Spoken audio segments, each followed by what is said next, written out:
Hi, and welcome to Tim and Joel's Call It in the Ring, is what this one's called. It's Thursday.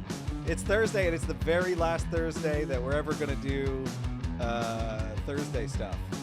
What is our Thursday stuff, Joel? What do we do? Tim, I'm so broken, I don't know what day it is. And It's not even Mania yet. I mean, days are being shuffled around. Everyone's talking about the tremendous opportunity that being on a Thursday instead of a Tuesday is going to be, which it's just a different day. Anyway, we're on a different day. We're going from a Thursday to a Tuesday. So, woo. Yes. Whoa. We had a meeting. We had a meeting with our people, with our staff. We told them that we were bullied off of Thursdays and that we're going to take over Tuesday nights and we're going to have a great lead in from Raw. So here we are. This is our last Thursday. Starting Tuesday, that's right, in a few days, we're going to be going live at 7 p.m. Eastern. What is that, like 4 p.m. Pacific? Yeah, I think so. Yep. 4 or 3. And whatever. One of you whatever people British on the Pacific side will tell us. So starting on Tuesday, that's April the 6th, we'll be every Tuesday night, 7 p.m. Eastern. And we got a lot of Mania to cover because we're going to be doing a lot more on this channel. We'll talk more about that later. So we got that big Raw lead in. I'm excited. It's going to be good. We ran the numbers. Numbers look good. The ratings are gonna spill over for us on Tuesday nights. We're going to win. Tuesday Night Wars. Who we're at war with, I don't know, but we'll figure it out later. We're at war with our heads. And WrestleMania. Let's talk about WrestleMania season. Okay, let's do it. We're here. It's official. Earlier today, it was announced Bobby Lashley, Drew McIntyre, they're going to open night one of WrestleMania. Drew McIntyre gets his wish. He's been saying it since the height of the pandemic that he wants to be the first one out there carrying the flag of WWE in front of a live crowd, except he's not the WWE champion. Yeah, but I think that's fine. He's got a great opportunity. He's going to put on a great match with Bobby Lashley. It's going to be awesome. But in true WWE tradition, they couldn't just give us this win. They had to take something that we love, Joel. They had to. They did. Why did they have to? Wait, what did they take from us? The Hurt Business. Oh, that's right. Or did they? We'll get to that in a minute. They probably Instead, we'll keep talking. We got something. Fine. Hold on. What we got? Adam Pearce earlier today announced that he's got a blockbuster SmackDown going on, not this coming week, but the week after. Did you hear about this? We have 2 big matches, really 2 in a segment. One is the Andre the Giant Memorial Battle Royal, or the Armbar, as I so happily call it, and it will be held on the SmackDown before WrestleMania. The participants include Tozawa, Angel Garza, Cedric Alexander, Drew Gulak, Elias, Eric from the Viking Raiders, Gran Metalik, Humberto Carrillo, Jackson Riker, Jeff DeFerschmarken, Jey Uso, Kalisto, King Corbin, big man on Mondays, Lince Dorado, Mace, Murphy, Mustafa Ali, Ricochet, Shelton Benjamin, Shinsuke Nakamura, Slapjack T-Bar, and Tucker, who I think will win it. You think Tucker's going to win it in his nasty old joggers that he's been keeping in the basement? But we haven't seen him in so long that it's very possible that he got himself some new gear, got a new attitude. Tucker comes out and went, come on, look at everyone else. Drew Gulak, he's not that big. Come on. None of them are particularly big. It's a pretty... And you know what? I'm going to say this. Yeah, I'm seeing in the chat, it does suck that a lot of these people are not going to be able to work in front of a live crowd at WrestleMania. That's not much fun. You want to have the experience, and WrestleMania is a big payday, and we talk about how, every year there's the battle royals that get everyone on the card, get them the payday, so on and so forth. Yeah, it kind of sucks that these guys and girls aren't necessarily getting it, because there's also a 4-way SmackDown Tag Team title match that was announced. Before we get there, do you have anyone in this battle royal that you think will win? You know what? I think it might. It very well could be someone like Mace. I have a weird feeling something like that would shake out. Maybe T-Bar. Like, they're 2 big guys. They're going to get different identities, hopefully, after this. I mean, there will be a story told for Retribution in there. I see them eliminating Mustafa, but. So Mace caught my eye right away. But unfortunately, also the graphic I was looking at, everything was in alphabetical order. So I was like, ooh, Mace. And then I was like, oh, Slapjack and T-Bar as well. Yeah, exactly. All of them. Just everyone's in it. Suddenly Suddenly the biggest man in the fight wasn't so big. But okay, I guess we're going to find out. Some people saying Shinsuke should win, let him dance, let him surf, whatever he Do wants to it. do.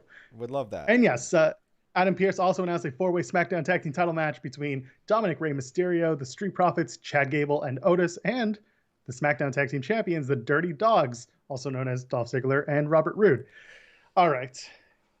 Four So ways. this is okay. This is what they're doing because they couldn't figure out the kickoff show thing, right? They wanted Drew McIntyre to be the first one out, but normally it's some blow-off match like the Andre the Giant Memorial Battle Royal.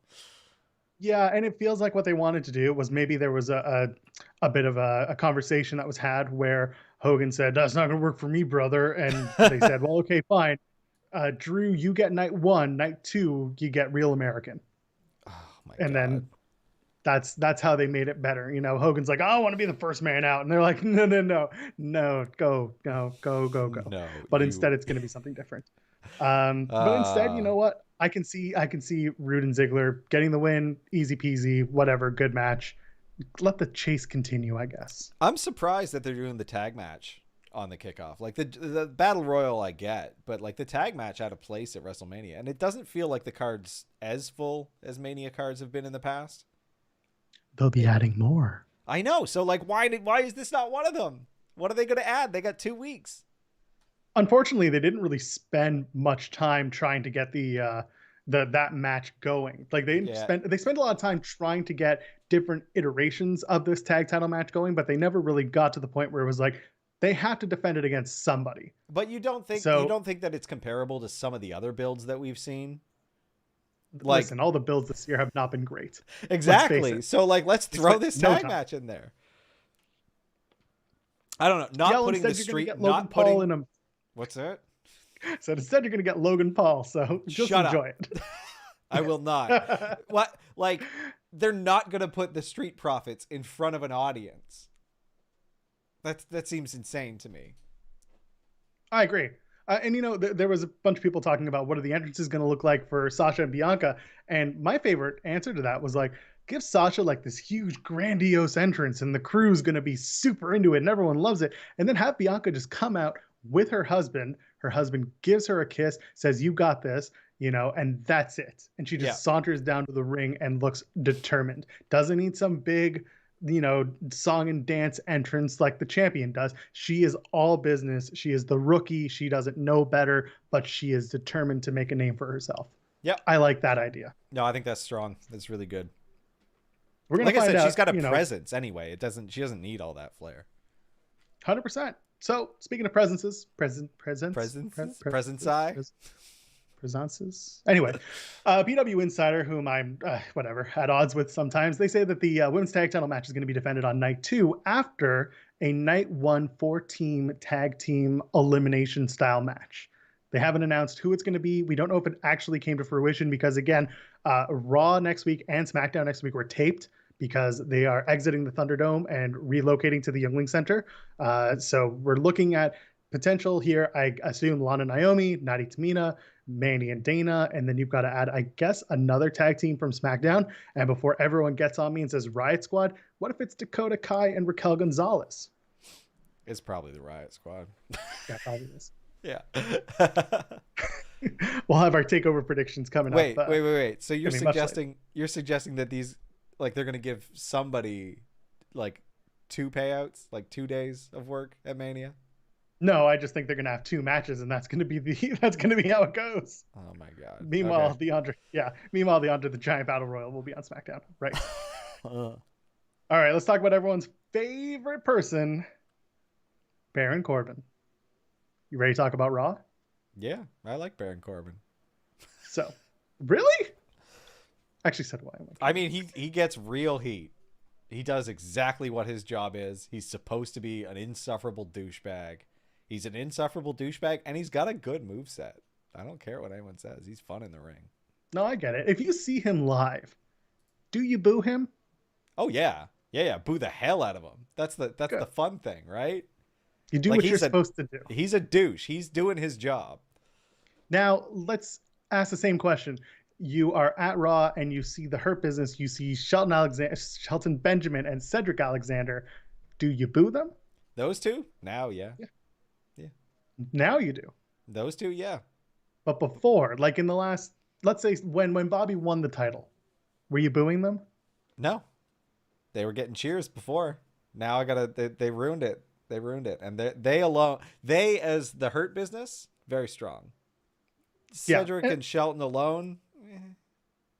So let me get where I'm going with this. First of all, I see in the chat people are saying that they don't like the way Corbin's booked. They don't like the material. I agree. Yeah, but he's really good. It's terrible. Yeah, but he's really, really good at playing his character and getting the reactions that people should be feeling towards him. When people say like, "Oh, he's shit matches and his work rate's garbage," no, it's not. He's actually quite good. It's his his booking's lame. Like it's so lame, but he does the best with the lame garbage he gets, and he's meant to be the heel, and he plays a damn good heel. He's just an insufferable douche, and they write garbage stuff for him, but. So going back to my questions, the reason I asked, and yes, it was a little leading, is because that insufferable douche is going to be what gets Bobby Lashley booed for sure at WrestleMania in a match. That was the right move. Exactly. And you were just saying Shelton Benjamin and Cedric Alexander, you would not have booed until recently. Now, if they come back at WrestleMania and they say we weren't in the Hurt Business when we helped Bobby Lashley retain his title on night one. We weren't in the Hurt Business. You said the Hurt Business was banned. We're not in the Hurt Business. Then Monday Night Raw. You clever boy. I can't believe I missed that. This is what you've been on about. Oh my God. It's fake. That's genius. That's such an MVP move. You just spoiled it for everyone. You jackass. It's okay. Eric Young spoiled his own match the other day by saying that he tore his ACL in a hardcore match. And I was like, oh, Chris Harris is going to wrestle at an Impact show. And people are like, where the hell did you get this? We'll get there later. Yeah. But anyway, Corbin is just a heater. And he's perfect because, there was a super cool Hurt Business faction. And Prime Alexander and Shelton Benjamin were like the coolest people aligned with the coolest looking champion. Now we got to get heat on them in order for Drew to look really cool when he either loses or wins a title at WrestleMania. Like there's something there. Yeah. I don't believe the breakup is real. And people have been on my ass about that this week. I've been on your ass about it because I thought you were crazy. But that's a really good... Somebody at WWE knows what they're doing.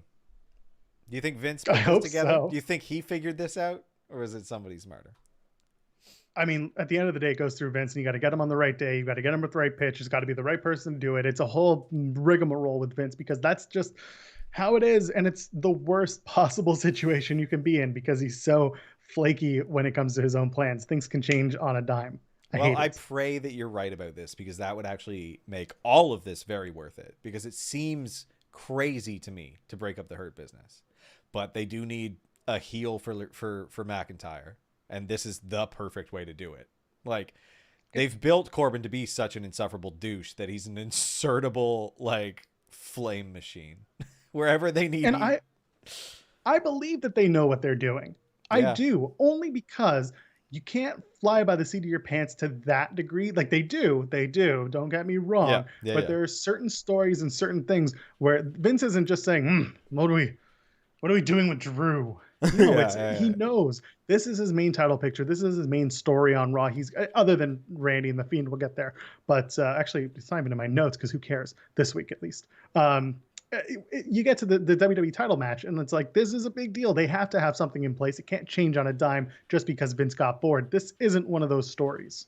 Yeah, and I think they're doing a good job with that. Like, Drew, once again, gave the promos that he needed to give this week, and he did, a pretty good job at it. It was a fun little backstage segment at the locker room. Like, the Ricochet to Ali thing worked for me. Like, I thought that was very, very good. Good way to build this up. Ultimately to having someone like Corbin. Yeah, totally. Did not expect it. Yeah. Meanwhile, we've got Sheamus versus Riddle. Now, WrestleMania, that match doesn't need to happen. At least it did not need to happen on Monday. Having a non-title match and doing the lazy booking of, can he pin the champion? Oh, he pinned the champion. Now he's going to get the match. It's like, come on, man. You took out a lot of the good moves as well that you would use on a pay-per-view.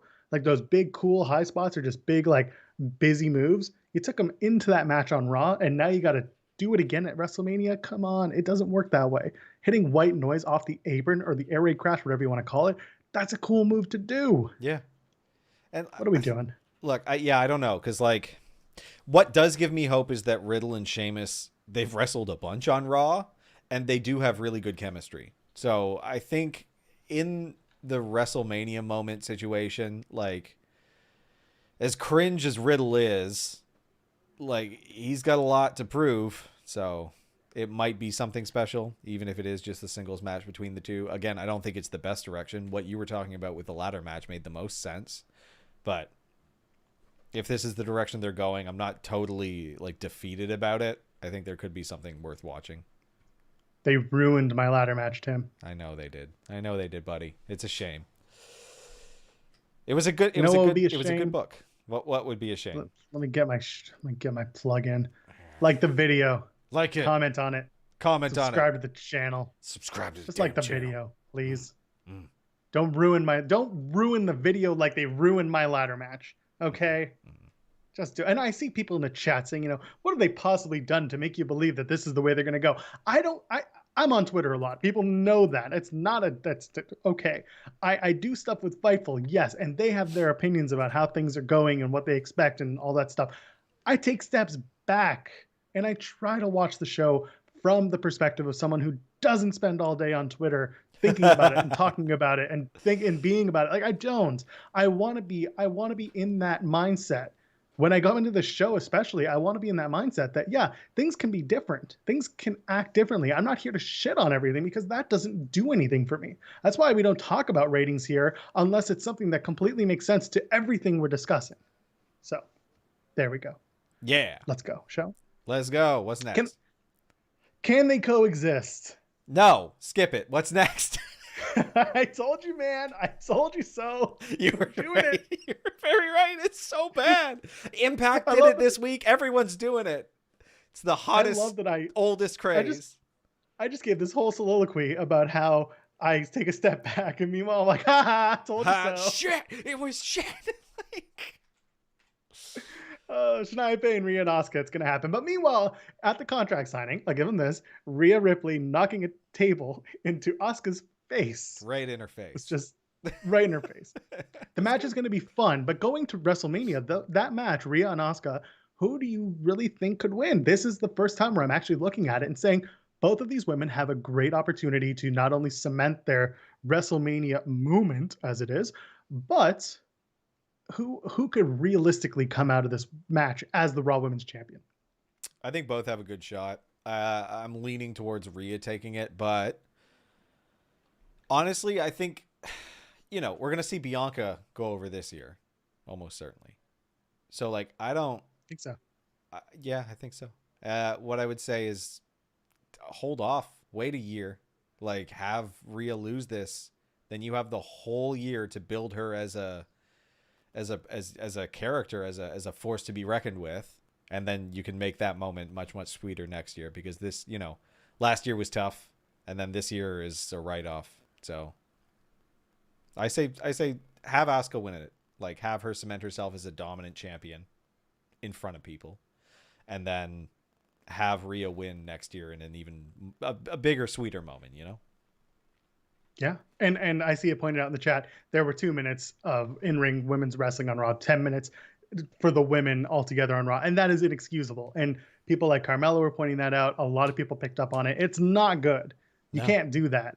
When your Raw Women's Champion hasn't been featured prominently in a singles position since, late last year, September, October, that's one of the reasons why, to back up your statement, Asuka can look dominant and actually now run the story of Asuka being that champion. I'm all for that. I don't know if they're positioning Rhea as the face, though. I have a feeling that they're trying to position her as very much the heel. How you do that at Mania, you can cement it if she wins the match by taking out Asuka in winning the match in a very heelish way. Yeah. Which I don't hate it. The only thing that's crummy about it is we just don't, we know her character from NXT, but like she doesn't have a whole lot of, position on Raw yet. So it's a shame. Right. You know who does have a position on Raw? Who's that? Forever in my heart is Bad Bunny. Yeah, he's found a home. He He is a WWE superstar through and through. And you know how you know that he's a WWE superstar through and through, Tim? I know how you know. You give it because I know you want to say it. He calls everyone a bitch. He does call everyone a bitch. I love it. Very WWE. It's very someone Triple H was just like, okay, when you go to the ring, you accept the match, then you call him a bitch. And Bad Bunny's just like, okay, I can do that. I can do that. I think I can do It's that. great. It's still not a tag match, which, you know, we're waiting to see if the other shoe is going to drop and they make it a tag match with Jomo and Damian Priest, which I need to see that because Damian Priest is Damian Priest. He is the guy that they're trying to really put over. But if Bunny's working real hard, I don't know, will he put over the Miz? Yeah, I think so. You know, it'd be weird if they had Miz lose to some celebrity. That's a bad choice for the Miz. He's got Miz and Mrs. episodes coming back anyway. The night after Raw. Like I said, I think you can still get. We talked about this last week, and I think Damian Priest can still have a pretty prominent role. You just got to do some ref bump, which I haven't seen them do like a proper ref bump in a long time, where the ref takes a little bit of his shoulder and he lays down for like a long time. That was last time that I remember was that last man standing match at the Rumble. Did the with ref KO? Was he bumped? Yeah, they ran him into the thing when they were doing the spot on the outside of the staging. Yeah, it just seems kind of pointless to bump. I guess because the count. No, yeah, okay, yeah, fair. I guess it hasn't been that long. It's because he had the thing. He was clamped to the thing. Yeah. Words escape me. He was handcuffed. Right. Yeah, they anyway. That was fun. Anyway, you know what else? Bunny's doing good. You know what else is fun is games night. That was good. Great spot. Almost wearing mauve. It's mauve, by the way. It's not mauve. It's mauve. Mauve. It was good.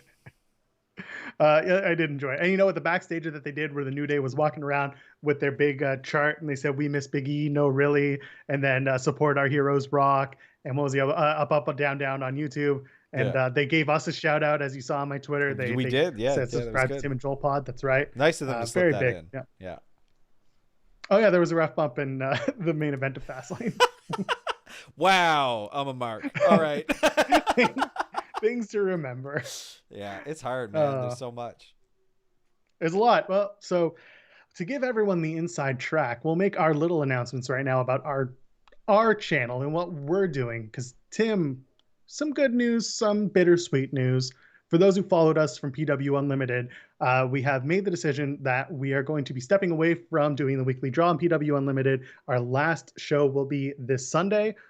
We want to thank Tim, the other Tim, Timmy Buddy, and the entire PW Unlimited crew for having us since, God, I think it was September we started there. Yeah. And we're going to be looking forward to actually adding a lot more content to our channel on Tim and Joel Pod, or the Tim and Joel Call It in the Ring channel. So if you haven't already hit subscribe on the channel, please do. We'd love to see your support as we move forward. We're not going to just do once a week. We're going to try and add a little bit more content here and there, especially as we get closer to WrestleMania. So please, in the meantime, hit the like button, do the subscribe gimmick. Tim, anything to add to that? No, just, yeah, it's good. It's exciting times. So, and again, thank you, Tim. It was a really great opportunity. So. Yeah, absolutely. Let's move on. Let's talk about NXT. Let's talk about puppies, not Jerry Lawler puppies. Thank God. Yeah. So the whole show, we see this adorable dog running through the PC, and I'm sitting there being like, "Oh shit! One of the new hires, Shotzi, got them a puppy again." Again, not a good way to give people puppies, but anyway. Actually, they're all rescues that she's trying to get them to get. So as long as everyone's aware and accepting them in advance of receiving them.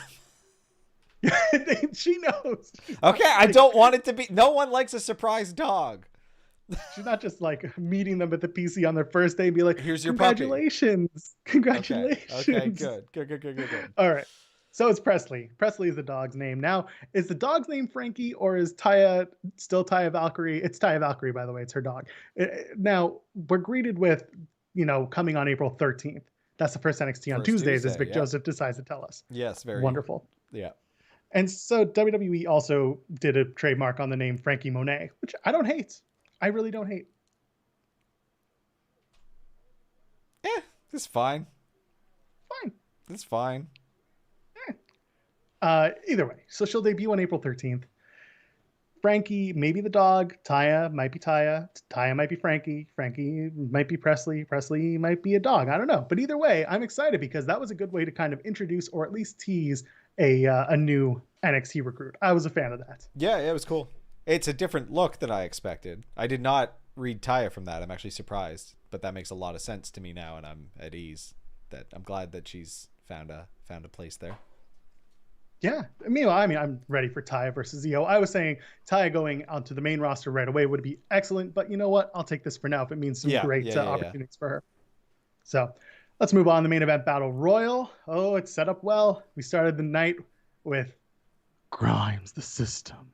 Grimes the System. It's so good. I had a very good time with that. I want that t-shirt. I want that entrance theme. I want Grimes versus Roderick Strong was an excellent match.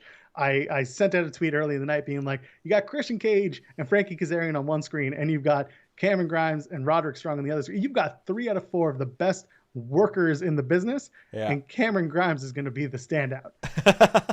Wasn't wrong. It was good. It was very good. That being said, Kazarian did a tremendous job too. Christian's looking good. Oh yeah. And we'll get to AEW. Yeah, when I saw that, I was like, because I saw the Battle Royal, and I was like, oh, I guess we're not doing Grimes and Roddy, even though they set it up last week. And then boom, Grimes and Roddy, and I was like, oh, something's gonna happen. And then some stuff happened. And then Roddy says he's gone. He's leaving, going back to the done. trailer park. Who knows?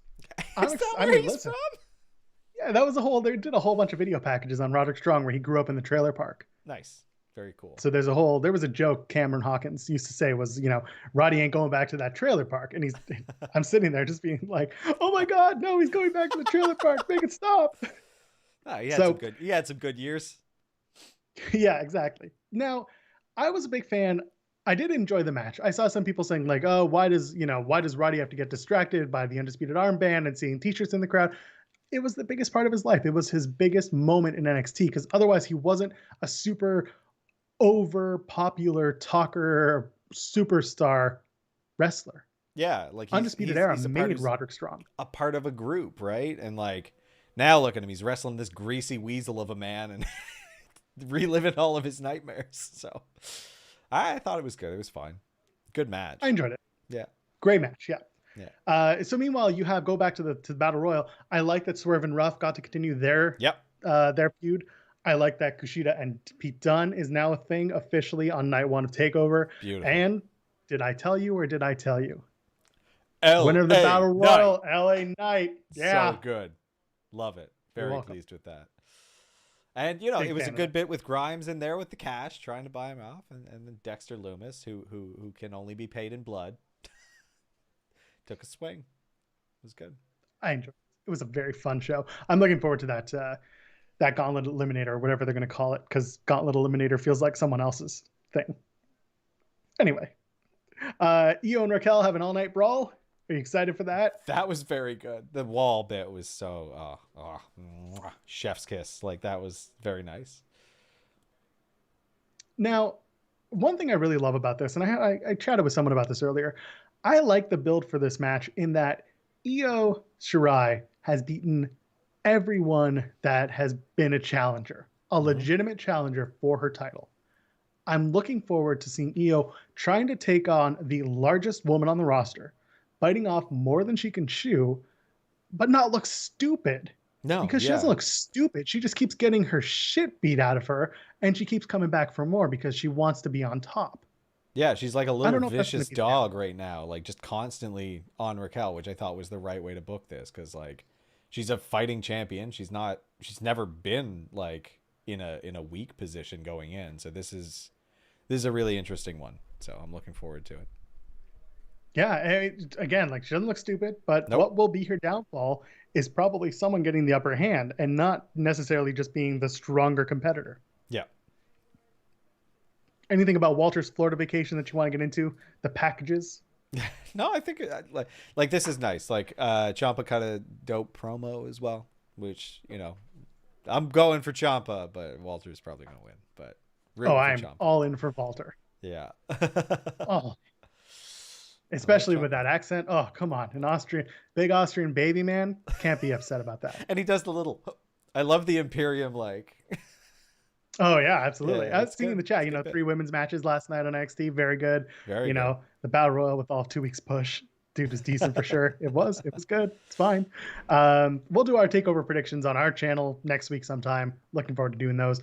Going back to the women's matches on NXT, the women's tag titles, by the way. Welcome to NXT AQA or Aqua or whatever you want to call her. Her new name is what? Zyda Ramier. And she was teaming with Gigi Dolan. Yeah, they switched. Yeah, they popped her in with her. I'm surprised because like Gigi had like a pretty strong look with who's their other partner, like from the women's tournament. I can't remember her name. Her name was Elena Black on the Indies, and she was going as someone in the chat's going to tell me in a minute. But yeah, her name was Elena Black on the Indies. Anyway, yeah, so I was surprised by that. It was cool. Like it was fun to see. It was a work. Cora Jade. Sorry. Cora Jade. Yeah, that was a workhorse match, right? They had to show Indy and Candice as legitimate competitors for the tag titles because, like you had mentioned last week, they weren't really in a position to be stepping up. So we had to see them get a win. Might as well do it on some younger talent. Yeah, and as a result, going into TakeOver, Candice and Indy taking on Shotzi and Ember Moon for the NXT Women's Tag Titles. Again, another good match is going to happen. It was something we expected right from the get-go when Shotzi and Ember won those tag titles. Why not? Why not do it? And I think they did yeah, it's good. New music for them too, eh? Am I remembering wrong? Shotzi and Ember. A little more intense. It's similar, but yeah. It's like Shotzi's music with a little bit of Ember's intro. It's weird, but it's good. It just sounded more medley even. Yeah. Karrion Kross is now going to be an MMA guy instead of a whatever the hell he was before guy. Had to be. I don't have it here in the notes, but it's good. Had to be, but again, it's the entrance makes it weird. So. Mm-hmm. I have a feeling that Karrion Kross will be on the Raw after Mania. I actually don't see Io Shirai being on the Raw after Mania because Io is very much an NXT person right now. Yeah, 100%. We're thinking work rates. Do you think that Karrion's going to lose then, right? He can't carry the title. Correct. Okay, so Finn's going to stay down. We talked about it on Weekly Draw. We did. It makes more sense for Karrion Kross, who has the full package of entertainment, to go up, learn the Vince McMahon style, and go forth and prosper, versus Finn Balor, who has excellent matches, doesn't need to work the Vince McMahon style, doesn't need to go and smile and do the Finn flash. He just needs to go and do his thing. True. Why not? True. So, speaking of things that you can do, you can like the video, you can subscribe to us here on YouTube. Go ahead, do it. Okay, right now. Right meow. Let's talk about AEW. Let's talk about AEW. Big returns on AEW. Come on, man. Trent, Chris Statlander. That was so Sue. Buttery smooth. All of it. Loved it. Sue was there. She drove him.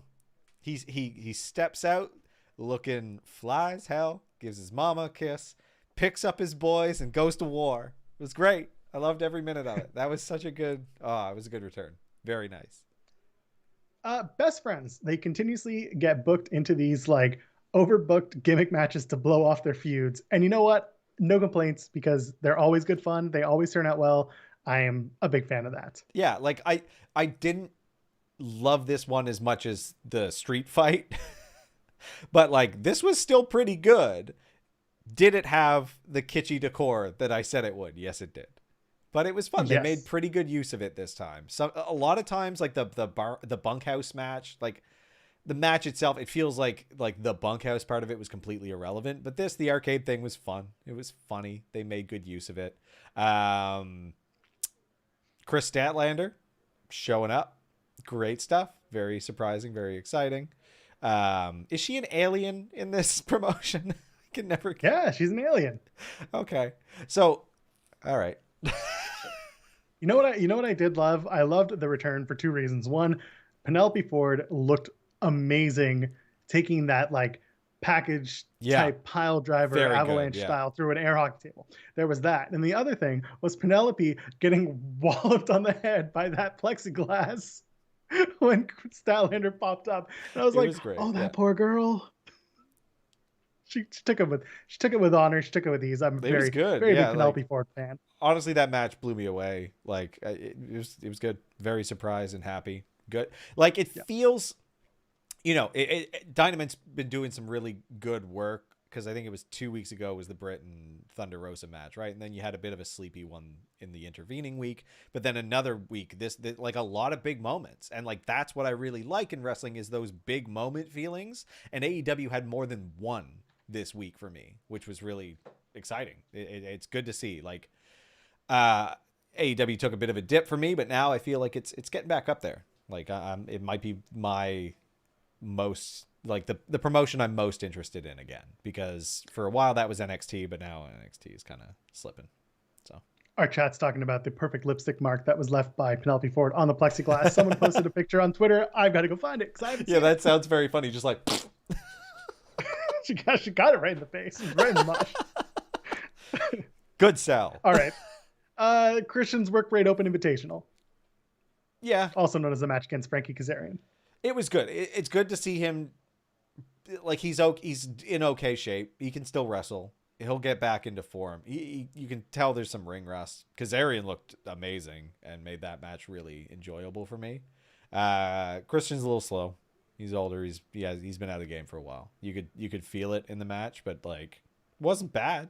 So I actually didn't mind a slow build. I think it was kind of good to get there. They did go into a second gear. Like, they found a good way to tell the story in the ring that's not normally seen on AEW programming. This is normally, they go from gear 1 to gear 5, and then that's it. There's no in between. They found a good way to kind of mess around with it. I haven't seen Christian do a frog splash. I can't remember when I've ever seen that since he cut his hair, for God's sake. Like, Kazarian dropped in the wrong position for that, and like, a lot of guys do it real, like, God, it's obvious when they're moving. And like, Kazarian, you could tell what was going on, because, we watch an assload of wrestling. But like, he was feinting injury like the whole time, and he even like rolled a little bit onto his side while Christian was in the air, so that he could kind of fake it and then roll, back into position while still looking like he's not, just shuffling on the mat. So it was good. It was very good. Yeah. And even Christian taking a Spanish fly, for God's sake. Absolutely. Yeah. Yeah. Which is like, once I saw that, I was like, okay, he's taking the bumps. He's doing okay. It's like, it's good to see. Yeah. I don't love the kill switch, but you know what? It's Christian. And if anyone's going to do it, he's the only one that can get away with it. That's his move, man. You know what else is our move? Everybody hates Cody. Yeah. Everyone hates Cody this week. Cody got his butt whooped. Red Velvet doesn't hate Cody. Red Velvet believes in Cody. He might let her down. He might let her down. But Cody certainly didn't come to Red Velvet's aid when Jade Cargill rammed her into those boxes. Yeah. Those road cases. That seemed so unrelated. She just walks over, kicks her in the gut, and chucks her into a road case. And she was like, say that shit. And I was like, she hasn't mentioned you at all. What are you talking about? Jade's like, I am that bitch. No, you random. It's that's great. Random out of nowhere. Like, you guys, like, is Red even fighting with her? Like, Jade's mad at Red Velvet, but I don't know. Maybe she's cutting promos on Dark that I'm missing or something. So going to the match with Cody and QT Marshall, so at the beginning of the match, commentary is talking about QT not going after the torn labrum because it's an exhibition match, and then I'm like, no, he's going to do it. So commentary kind of telegraphed where that was going to go. But obviously what happens next with Aaron Solo and Nick Comoroto and Anthony Ogogo kind of going after Cody, unexpected. Yeah, I didn't see that at all. And they did a nice job. Like, they commented on his entrance. Because again, like, people, what I do appreciate about Cody is that he lets people like rip on his shtick on AEW like a lot. Like, they put QT in the ring, like, no entrance, cut to QT. He's just standing there. And then Cody does his whole song and dance, and they comment on it. And I thought that was a really good job, because obviously Cody's supposed to be the face, but they recognize that a lot of people don't love Cody. So you're allowed to kind of empathize with QT here in their story, which is nice for me. Like, he's doing a dickish thing by beating him up and grabbing all these students, but like, he was able to convince some students to his side. You know what? I think that the Blood and Guts match, it's not Pinnacle versus Inner Circle. Blood and Guts is going to be the Nightmare Family against the Nightmare Factory. Not bad. Ding Like, dong, hello. I think if Cody can remain focused on this one storyline for himself, this could be a really great feud. And like I didn't know anything about QT Marshall before. Again, I barely even knew what he looked like. I remember now. So they did a good job finally giving him a place on TV. And I think they could make money out of this. They could do a really good feud. Cody's got to stay focused. It's one thing. Couple of months. Talk to me about the Pinnacle and Inner Circle brawl, other than the fact that I was absolutely wrong. It was not a photo of MJF that Way MJF wrong. was giving to us. It was actually very good. It was, he had an interior decorator. He had a personal, what was it? Clothier, designer? Suit maker. Suit guy. Suit guy. Anyway, Suit guy. It seemed good. And you know what? I'll give it to Jericho and them. They did it. Like, this was another good moment. Like, this felt, again, special to me. Like, they had that great moment with the bathroom, and then Jake at the door smacks him. And then everything that happened after that was just wild. It was all over the place. They had a lot of big spots. Was it Dax who got his head cut the F open? Yeah. He got bad stitches, so bloody. Like, ooh. And then this, the swirly and going through the pop machine, the fridge. That was, it looked good. MJF's great. Like, I feel like he can do no wrong. He keeps doing great thing after great thing for me. So. And then meanwhile, we have you're talking about how the women's division has a lot of ups and downs week to week right now. So we have the tag match with Tai Conchi and Hikaru Shida against Nyla Rose and the Bunny. The Bunny cheats, the Bunny wins. I like that. Yep. What I don't like is how we had to get all of the men involved to brawl in a match that's already a tag match, and Vicky Guerrero's out there, and you could easily have had a distraction finish without using all of the Dark Order and all of Hardy, Party, House Hardy, whatever he's calling it this week.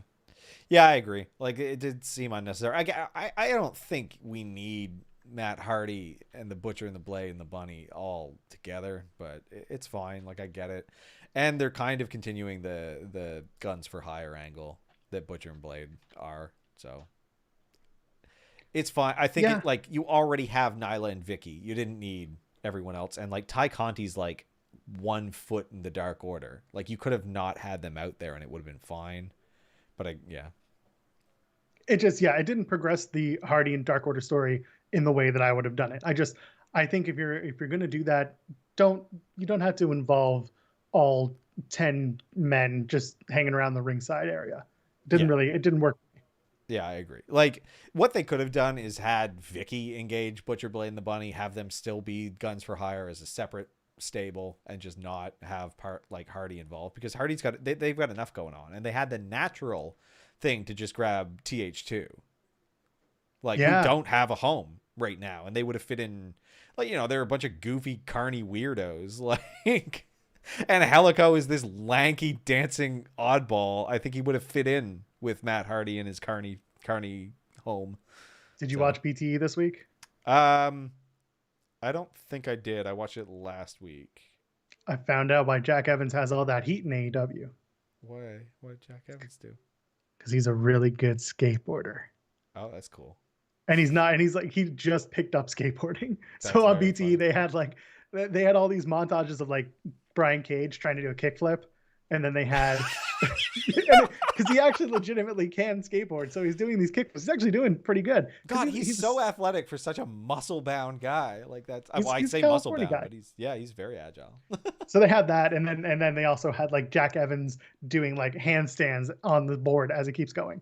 So why not? That's so cool. So this sounds like a much better BTE than the first BTE I pick up in a long time, and I was like, eh. It was fine. It wasn't amazing, but like it had its moments. It has skateboard times. That's more than the one I watched a couple weeks ago. There have been some doozies. Speaking of which, Kenny's 6-man work rate open invitational. At this rate, Kenny's going to get his own 6-man work rate invitational, and Christian's going to do his open outwork everybody invitational, and then the two shall meet. Yeah, he's got another 6-man next week, eh? Yeah. Keep him strong. they, they're doing no, and he's got a 6-man on Impact, doesn't he? Yes, he does. No word of a lie. It's 6-man as far as the eye can see. Like Kenny 6-man Omega. yeah. Who's the 6th man? It's always Kenny. It's always Kenny. Oh, man. It was a good match. Again, as expected. Kenny and another 6-man. It's him and the GBs. They're buddies. It's fine. It's good stuff. They're fun. And you know what? If Doc Gallows is gonna have any sort of chemistry with guys like Ray Phoenix, unexpected little joys in my life. Yeah, it's good. It's fun. Like I have no complaints.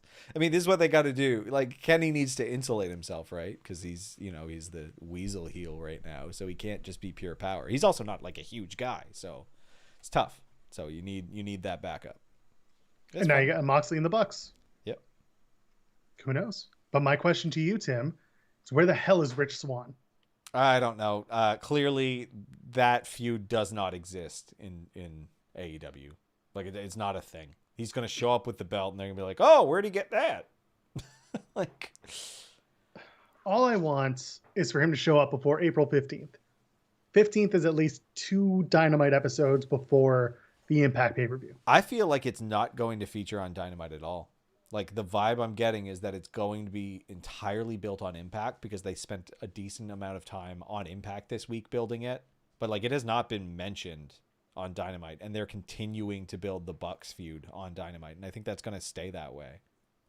The problem with doing that is you are putting the emphasis on the Impact Championship as the one that changes hands, not necessarily the AEW. You need to at least give us some little sliver of hope of that uncertainty about who's going to win. Yeah, exactly. Yeah, but something. It just doesn't feel like that's the case, right? Like they don't really talk about the AAA stuff. Like I feel like this is a separate world, and he's just going to show up with another belt. Maybe they won't even show it on Dynamite. Oh, I mean the AAA stuff. They had the Mega Campeon on they brought it out last night, that championship. Oh yeah.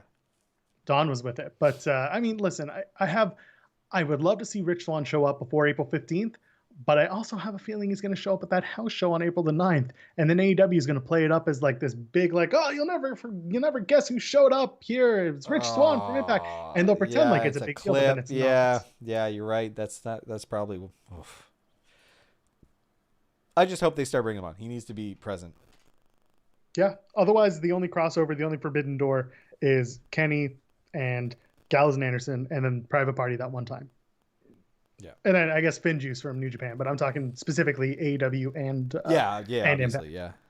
Yeah. It seems Either like way, a weird deal. So yeah, everybody hates Don Callis. That's really what we're getting at. He's pretty hateable. I mean, even on Impact, you saw it. Yeah. Don Callis, he owned the night, both literally and figuratively. Yeah. The Swingers Palace segment where he walks in and him and Kenny and is just asking Swinger what kind of odds they put on them at Rebellion. Very funny. It was good, and then he's spoiling for a fight with Rich Swann, just knowing that they were going to jump him. It was fun.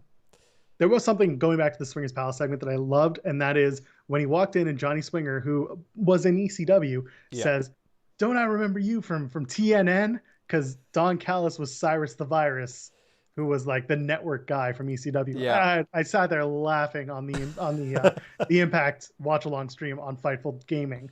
Twitch.tv/Fightful Gaming. And yeah, the Willie Mack and Rich Swann promo going in the back in the kitchen. It was fun. It was good. Meanwhile, we have a hardcore justice match, April 10th, 3 p.m. Eastern, career versus title. Jazz and Deonna Purrazzo. My long-term booking has been ruined. I told you were wrong so many times. I'm a broken man, Tim. Yeah, well, you shouldn't have went all in on this one. Like, it was by no means a certainty. But why not? It can still happen. It's not going to happen. Jazz can win the title, and then Jordan can take it from her. Oh, yeah. That could still happen. We still don't know where Jordan Grace is going. So there's that. Yeah, or if she's going. That's true. TJP lost. That's great. I don't need TJP in my life, so that's great. He's probably still going to be there. So Probably is. And Chris Harris showed up. I know you weren't Yeah. the biggest TNA fan, but you understand the America's Most Wanted reunion. Less Nice. so than beer money, but yeah.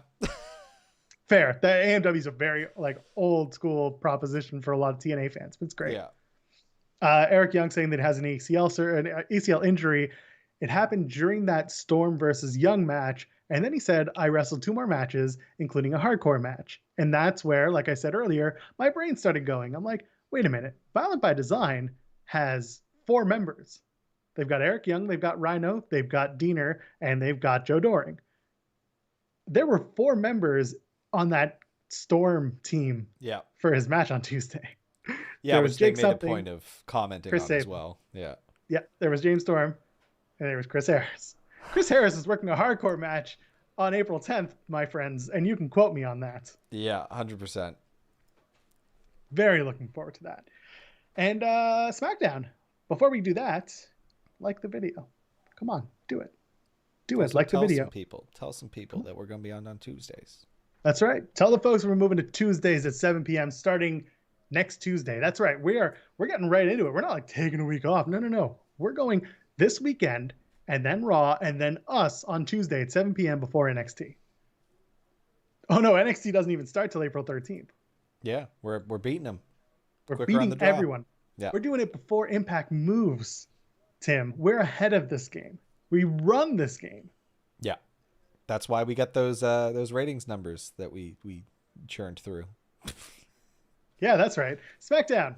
Okay. First of all, when we do move the show, it's going to be nice to be able to talk about SmackDown more recently. Yeah, man, it feels distant. That's going to be, starting on Tuesdays, it's going to be so much easier to talk SmackDown that happened on like Friday, a few days before. Yeah. Only thing that's been announced for SmackDown this week, Logan Paul. Your favorite. On the red carpet, the documentary premiere. Trailer. Premiere. So stupid. The rest are the April 9th matches that were announced that we talked at the beginning of the show. So this week's show is just going to be lackluster as hell. I love it.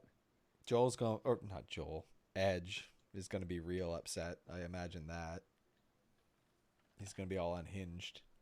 We'll see some more unhinged Edge.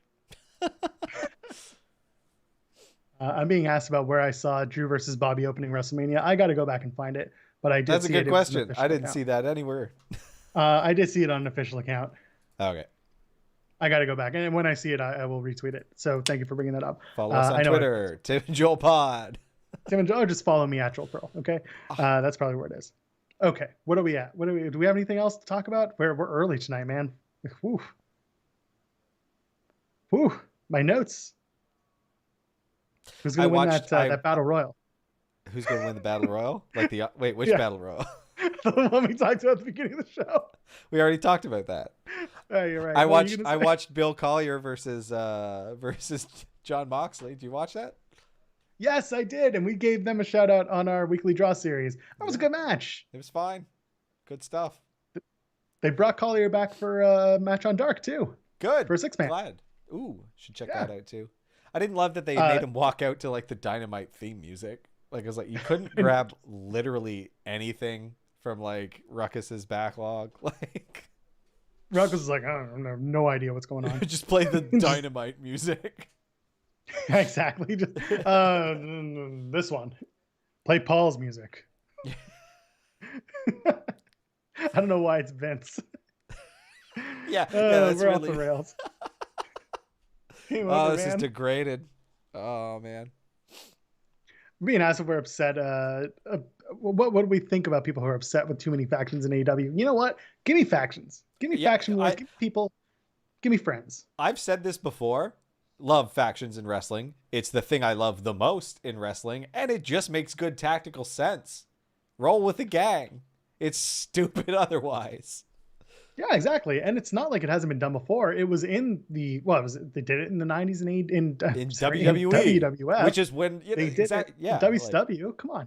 If you have friends, why wouldn't you want to be around your friends in these groups? And why wouldn't you want to save your ass or have friends save your ass when things go bad? It's the same thing in actual combat sports where the schools all hang together. Like, yes.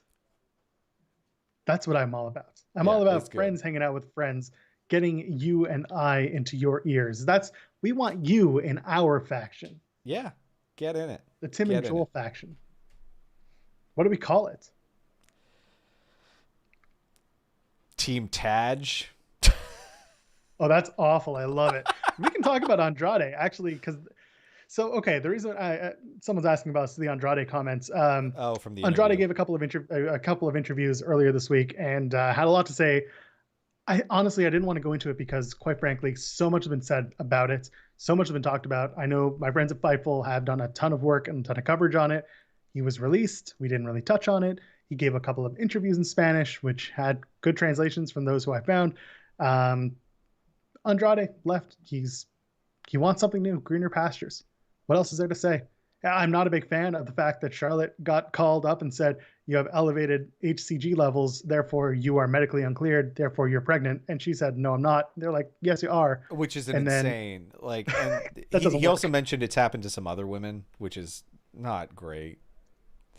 It's also not on him to say that, but I get where No, he's which coming it from. felt weird. Like that's why I didn't really want to dive into it, because frankly, like I assume he talked to Charlotte before saying those things. I really hope, because like I think he did because, or at least most of the things, because one of the things that happened was almost immediately Alex McCarthy from TalkSport over in the UK got a comment from Charlotte's PR team okay, yeah. about just clarifying what had happened. And one of the weird things that they said was like, oh, it's a woman's, women in their 30s have shorter Yeah. spans, career spans because they have to have kids. And I was like, I don't think I had to add that part, but I get where you're coming from. It was like jumping from point one to point three. Yeah, yeah. But I think Andrade, where he lands, that question's been asked. ROH is my main thought. Ring of Yeah, Honor I think is where that it makes should the go. most sense. Yeah. Because honestly, at the end of the day, when it comes to Ring of Honor and when it comes to Andrade, he's got Roosh there. There's so many people from CMLL where Andrade spent a lot of his time. There's no reason why he wouldn't go there. There's still a New Japan partnership with Ring of Honor. Therefore, he can still do the New Japan work that he wants to do. Why wouldn't you go that route? I Yeah. don't see why not. Yeah, I think he's a good fit too. Like I just think it'd be good to see him mix it up there. Who else would be in that faction? Anyone can be in our faction. Whatever Anyone. that faction is. If you want to join our faction, subscribe here, like the video, leave a comment and be like, I want to be in your faction. Team Good for Taj. that. Team Taj. Oh my God, we're just going to do it. It's happening. It's now Team Taj. Team Taj. Everything's All good. right. Everything's good with Team Taj. Joel, you good? I'm good. Are you good? I'm good. All right, let's run to the finish line, shall we? Where do the kids find you on the internet? Kids can find me at TimStoneP, TIMBSTONEP on Twitter. Follow us, follow the show at Tim and Joel Pod. I'm not going to spell it out for you because I'm pretty sure you can find it. And while you're at it, keep a note because starting on Tuesdays, that's April the 6th, that's coming up this Tuesday, we start live 7 p.m. Eastern. New Tim and Joel Call It in the Ring. We're expanding our channel too. For those of you who came over from PW Unlimited, guess what? I'm sorry. We're actually going to be done with PW Unlimited. We thank them for everything. We're going to move on and actually build our content on this channel here at Tim and Joel Pod. So go ahead. Our takeover predictions will be up on that video that'll be on this channel. So go ahead and hit that subscribe button. Follow us, share the link, get it all out. Until then, find me at Joel Pearl, twitch.tv/Joel Pearl. And you know what? Get your friends talking about wrestling, talking about us, talking about them, talking about Impact, talking about AEW, WWE, whatever you want to talk about, because WrestleMania season is on the horizon. And until then, ladies, gentlemen, friends beyond the binary, enjoy your wrestling, and we'll see you really in the next video. My God. Good night.